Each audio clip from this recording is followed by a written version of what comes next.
Tape www.suividécole-au-sénégal.com. À école au Sénégal, c'est facile, tu n'as qu'à te connecter. Tape école au Sénégal, les leçons sont beaucoup plus détaillées. Merci, bonjour chers élèves. Aujourd'hui, nous allons procéder à la révision de certains contenus qui ont été donnés au cours du premier semestre en classe de seconde. Nous allons nous intéresser à la littérature africaine. En littérature africaine, comme vous le savez, le premier chapitre porte sur la négro-renaissance de Harlem. Mais également, on parle de la négritude. Pour la négro-renaissance de Harlem, ce que l'élève de la seconde doit retenir, c'est qu'il s'agit d'un courant littéraire qui est né à Harlem. Mais comment en est-on arrivé à la naissance de la négro-renaissance de Harlem? Comme vous le savez, les Noirs américains souffrent de la discrimination raciale, souffrent de la marginalisation dans la société américaine où leurs ancêtres ont été transplantés à cause de l'esclavage. Ils vivent donc une situation extrêmement difficile. Il faut attendre 1903 pour que William Du Bois publie un ouvrage retentissant. Cet ouvrage a pour titre « Âme noire ». Cet ouvrage est un témoignage poignant sur l'esclavage. Et cela va amener les Noirs américains à prendre conscience. Mais ce qu'il faut retenir, c'est que Du Bois ne va pas se limiter à la publication d'un ouvrage Âme noire, mais il va créer une association qui sera dénommée Association nationale pour la promotion des gens de couleur. Cette association avait pour but de revendiquer une place respectable, honorable pour les Noirs américains dans la société américaine. Maintenant, ces initiatives vont amener les Noirs américains à prendre conscience de leur situation. C'est ainsi qu'on assiste à l'émergence de jeunes poètes et romanciers noirs américains. Ces jeunes poètes et romanciers noirs américains vont publier des œuvres dans lesquelles ils expriment la nostalgie du pays natal. C'est des œuvres également dans lesquelles ils se révoltent contre le monde blanc. C'est des œuvres dans lesquelles ils expriment leur attachement à leurs sources. Tout cela, donc, et parmi ces auteurs, nous pouvons citer Langston Hughes. On peut citer Langston Hughes. On peut citer Countee Cullen. On peut citer Jean Toomer. On peut citer Sterling Brown. Claude Mackay. Donc, voilà les poètes et romanciers noirs américains, les auteurs noirs américains qui constituent ce mouvement qu'on va appeler la négro-renaissance de Harlem. Mais ils vont effectuer des déplacements à Paris. Pourquoi ils vont à Paris? Ils vont à Paris pour échanger avec les étudiants venus de l'Afrique et des Antilles qui sont à Paris en train d'apprendre. Après avoir échangé avec ces étudiants venus de Paris, ces derniers vont prendre conscience, ils vont leur prêter une oreille attentive et lorsqu'ils quittent Paris, des journaux et des revues commencent à être publiés et c'est ainsi que nous allons directement vers la naissance de la négritude. Donc il faut dire que la négritude est fille de la négro-renaissance de Harlem. La négritude a été engendrée par la négro-renaissance de Harlem. Donc le deuxième point du cours va porter sur la négritude de Paris. Voilà, comme nous venons de le voir, les échanges qu'il y a eu entre les poètes de la négro-renaissance de Harlem et les auteurs et les étudiants noirs vont aboutir à la naissance de la négritude. Comme nous venons de vous le dire, tout à l'heure on l'a dit, les poètes noirs américains venus de l'Amérique vont séjourner à Paris. Une fois à Paris, ils vont échangé, ils m'ont discuté avec les étudiants noirs et après discussion, il y a une prise de conscience. Ce qu'il faut également retenir, c'est que les étudiants noirs de Paris qui se trouvent donc à Paris ont également subi l'influence des travaux des ethnologues tels que de la Fosse, tels que Marcel Griol, tels que Léo Frobenius. Ils ont lu leurs travaux et ces ethnologues africanistes, Léo Frobenius, Maurice Delafosse, Marcel Griol, ont démontré dans leurs œuvres que l'Afrique est loin d'être un désert culturel, que l'Afrique a de brillantes civilisations, que l'Afrique a des cultures également brillantes, et ils ont fait prendre conscience à ces jeunes étudiants noirs venus à Paris pour étudier. Il y a également la publication du Batouala de René Maran. Batouala, comme vous le savez, est un roman dans lequel l'auteur fait le procès du colonialisme. Même s'il appartenait donc à l'administration coloniale, il a eu à faire le procès du colonialisme, ce qui lui a coûté donc la perte de son emploi parce que René Maran était un administrateur des colonies en Lubangui-Chari. Lubangui-Chari, c'est l'actuelle Centrafrique. Il va perdre son emploi, mais il obtiendra le prix Goncourt. Voilà un roman qui a également participé à l'éveil des consciences des Noirs, et c'est ainsi que des journaux vont être publiés par des étudiants à Paris et des revues. Nous avons la revue du Monde Noir qui va disparaître. Pourquoi la revue du Monde Noir disparaît? Parce qu'elle est trop conciliante vis-à-vis de l'Occident et elle disparaît. Après la disparition de la revue du Monde Noir, on assiste au lancement donc, du journal Légitime Défense. Légitime Défense, comme vous le savez, est un journal extrêmement virulent vis-à-vis de l'Occident, extrêmement agressif, extrêmement intransigeant, et le journal Légitime Défense va disparaître. Il ne connaîtra qu'un seul et unique numéro. Il va disparaître pour céder la place au journal L'étudiant noir.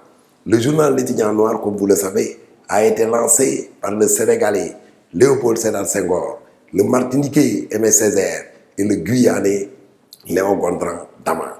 Lorsqu'il lance ce journal, c'était pour mettre un terme au système clanique qui prévalait dans le quartier latin.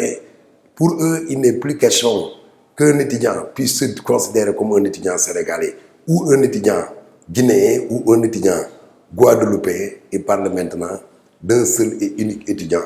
Il s'agit de l'étudiant africain. Dans le journal L'étudiant noir, on assiste aux premières utilisations du mot négritude. C'est d'abord sous la plume d'Aimé Césaire que ce mot apparaît pour la première fois. Les étudiants vont récupérer ce mot inventé, créé par Aimé Césaire, à savoir le mot négritude, et vont l'employer dans les articles qu'ils publient dans le journal L'étudiant noir. Ainsi, le mot négritude devient un mot pivot, devient un point de ralliement pour tous ces intellectuels soucieux de faire prévaloir l'identité culturelle nègre et de défendre la race noire. C'est ce mot qui va devenir le courant de la négritude. Les trois initiateurs du journal L'étudiant noir, à savoir Léopold Sédar Senghor, Aimé Césaire et Léon Gontran Dama, vont donner chacun une définition de la négritude. Pour Léon Gontran Dama, la négritude est le fait de défendre la qualité de nègre.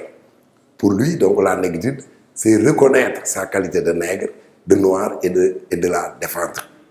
Aimé Césaire, pour sa part, va considérer la négritude comme l'acceptation de fait. Ce fait, c'est quoi? Le fait d'être noir, l'acceptation d'un destin, d'une histoire, d'une culture spécifique aux nègres. Et pour lui, la négritude est un besoin de libération. Aimé Césaire considère la négritude comme une action visant à libérer l'homme noir du joug colonial. Quant à Léopold Sédar Senghor, il définit la négritude comme l'ensemble des valeurs de civilisation du monde noir. Pour autant, Senghor considère que le noir ne peut pas se replier sur lui-même. La culture nègre, à force de se replier sur elle-même, va s'essioler et va disparaître éventuellement. Senghor, c'est pourquoi Léopold Sédar Senghor fonde sa négritude sur le binôme enracinement-ouverture. Autant le noir doit s'enraciner dans ses valeurs de civilisation, autant il doit s'ouvrir aux apports fécondants des autres civilisations. Senghor même prône la civilisation de l'universel, mais également le brassage des peuples. C'est pourquoi il parle même du rendez-vous, du donner et du recevoir. Voilà l'essentiel de ce qu'il faut retenir sur la négritude. Voilà les grandes lignes donc de ce courant littéraire qui fait partie des premiers chapitres du programme de la seconde. Après avoir expliqué le mouvement de la négritude, nous proposons un sujet sur ce courant littéraire. Et voilà le sujet. Sujet, les poètes nègres s'insurgent contre la colonisation et défendent l'identité culturelle noire. Montrer que les poètes de la négritude défendent leur peuple colonisé, puis démontrer qu'ils luttent contre l'assimilation culturelle. Comme vous le voyez, ce sujet porte sur la mission de la négritude, ce sujet porte sur les finalités de la négritude et nous avons ciblé 2 missions. La première mission porte sur la lutte contre la colonisation qui fait partie donc des préoccupations du mouvement de la négritude. La deuxième mission qui est évoquée dans le sujet, c'est la lutte contre l'assimilation culturelle. Donc, il s'agit donc d'un sujet qui montre que la négritude n'est rien d'autre qu'un combat. Un combat, donc d'abord nous allons voir, voilà les mots-clés du sujet. Les poètes nègres s'insurgent, on va souligner ça, contre la colonisation, on souligne ça, défendre l'identité culturelle noire. Donc voilà quelques mots-clés qu'il convient de souligner et qui sont d'une importance capitale. Ici, on nous dit les poètes nègres, l'élève doit se limiter à la négritude, aux poètes nègres, s'insurgent contre la colonisation. Donc il y a le combat politique, c'est la première partie du sujet. La deuxième partie du sujet, c'est l'identité culturelle noire. Et n'oubliez pas, vous avez ici la consigne. La consigne montre tout simplement que nous avons 2 parties. Et ces 2 parties même, c'est ce que nous avons dans l'opinion, c'est ce que nous avons donc dans la remarque sur laquelle porte le sujet. Maintenant, on me donne un sujet sur la négritude, comment je dois faire pour l'amener et qu'est-ce qu'on me dit sur la négritude. On me dit que la négritude est un combat contre la colonisation, mais également une défense des traditions africaines. Donc, l'élève peut partir ici de la mission de la négritude pour amener le sujet. Mais aussi, l'élève peut partir de la situation du noir, la situation du noir pour amener le sujet. Par exemple, l'élève peut dire tout simplement, les noirs ont connu un sort lamentable à cause de l'esclavage et de la colonisation. Voilà. Ici, si l'élève part donc de ce constat, il peut amener le sujet. On part de la situation donc du noir pour amener un sujet qui porte sur la négritude, sujet dans lequel on nous dit que la négritude est un combat contre la colonisation, mais aussi une défense des traditions africaines. Et là, l'élève va mettre son correcteur logique. Il va dire, c'est ainsi qu'on nous soumet la remarque que voici, et il donne la remarque. les poètes nègres s'insurgent, les poètes nègres s'insurgent. L'élève doit donner toute la remarque. Il n'a pas le droit d'abréger. Nous n'avons pas ici beaucoup d'espace. C'est pourquoi c'est ainsi qu'ils s'insurgent. C'est ainsi que les poètes nègres s'insurgent contre la colonisation et défendent l'identité culturelle nègre. Comme on a repris l'opinion sur laquelle porte le sujet, il faudra l'expliquer en utilisant le connecteur logique. Autrement dit, la négritude est un combat contre le colonialisme, mais aussi une préservation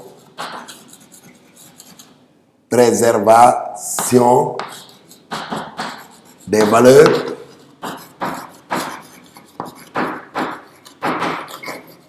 nègres. Il y a aussi la problématique, il faut soulever une ou deux questions. À quoi vise la négritude? Que vise la négritude? Quelle est la mission de la négritude par rapport à la colonisation et par rapport aux cultures africaines?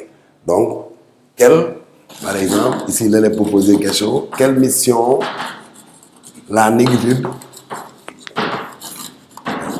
remplit-elle dans la société?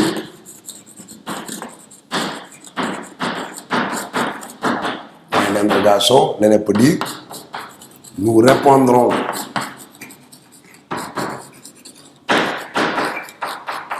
à cette question.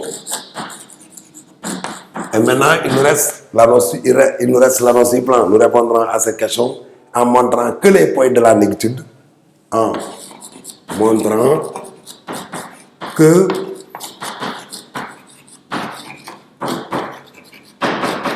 les poètes, je continue là, que les poètes de la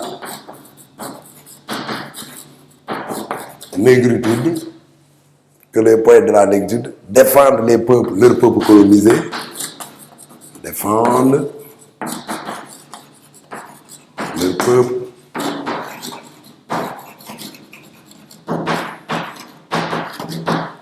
et en démontrant qu'ils luttent contre l'assimilation culturelle et en démontrant qu'ils luttent contre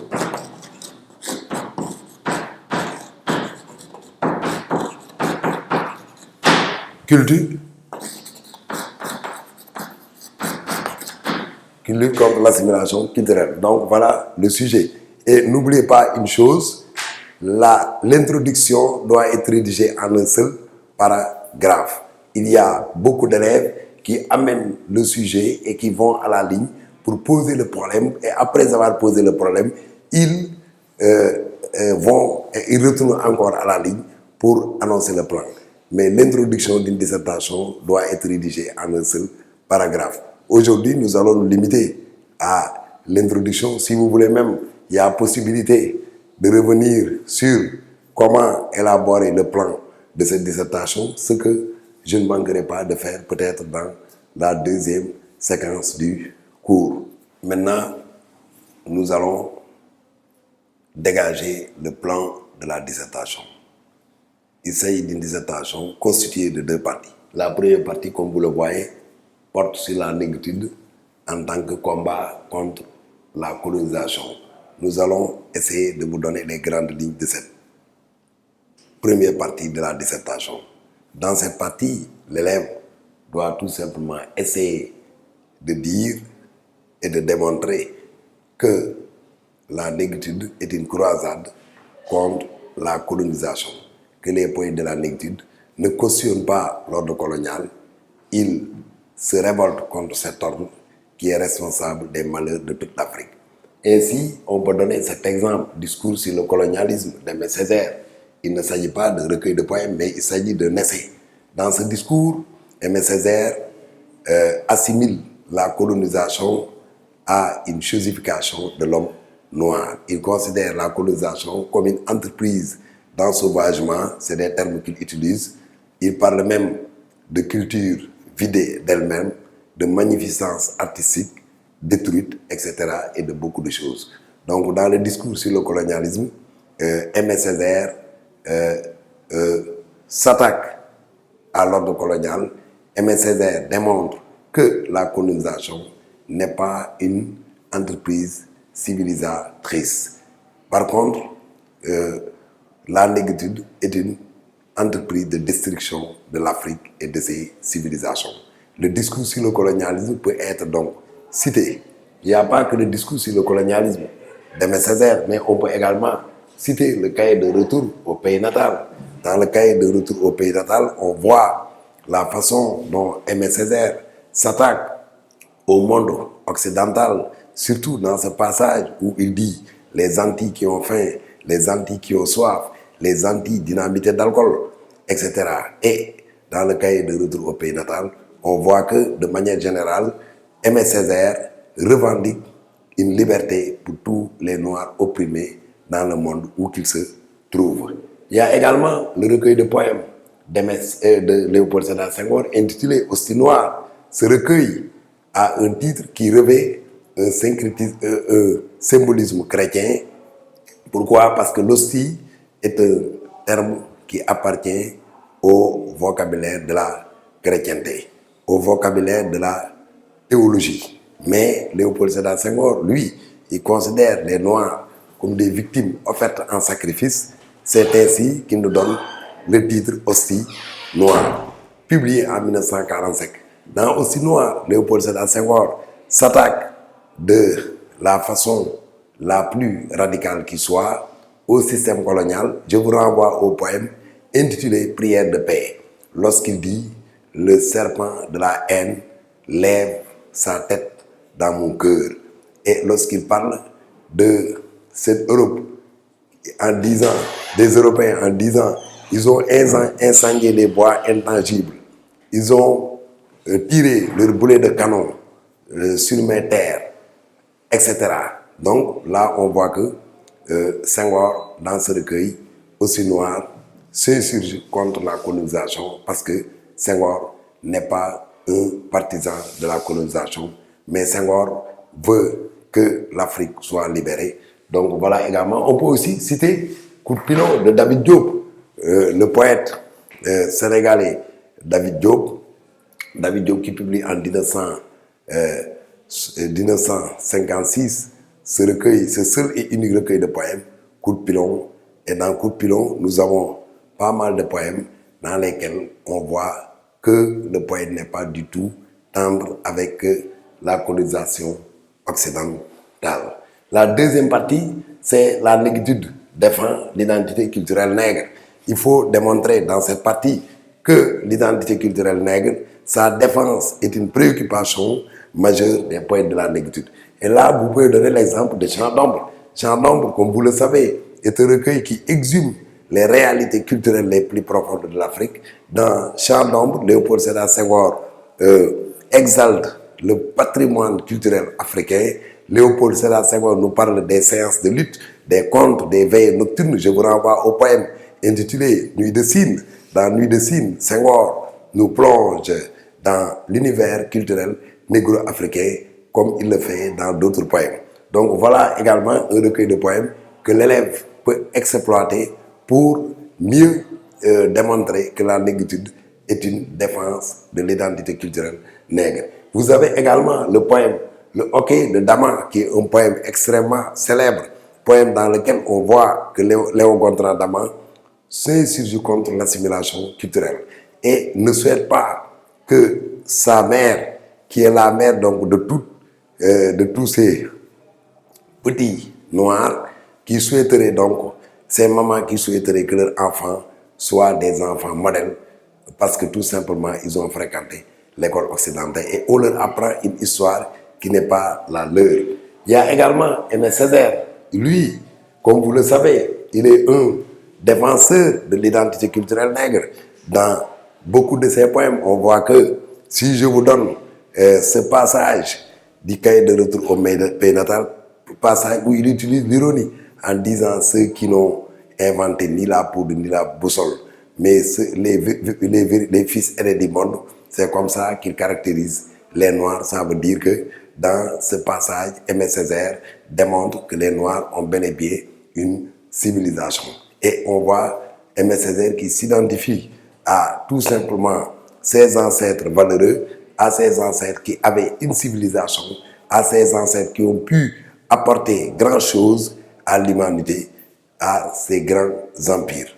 Voilà donc ce que l'élève peut retenir dans le cadre d'un développement qui doit être fait dans le sujet que nous venons de vous proposer. Merci. Il suffit d'école au Sénégal.com. À école au Sénégal.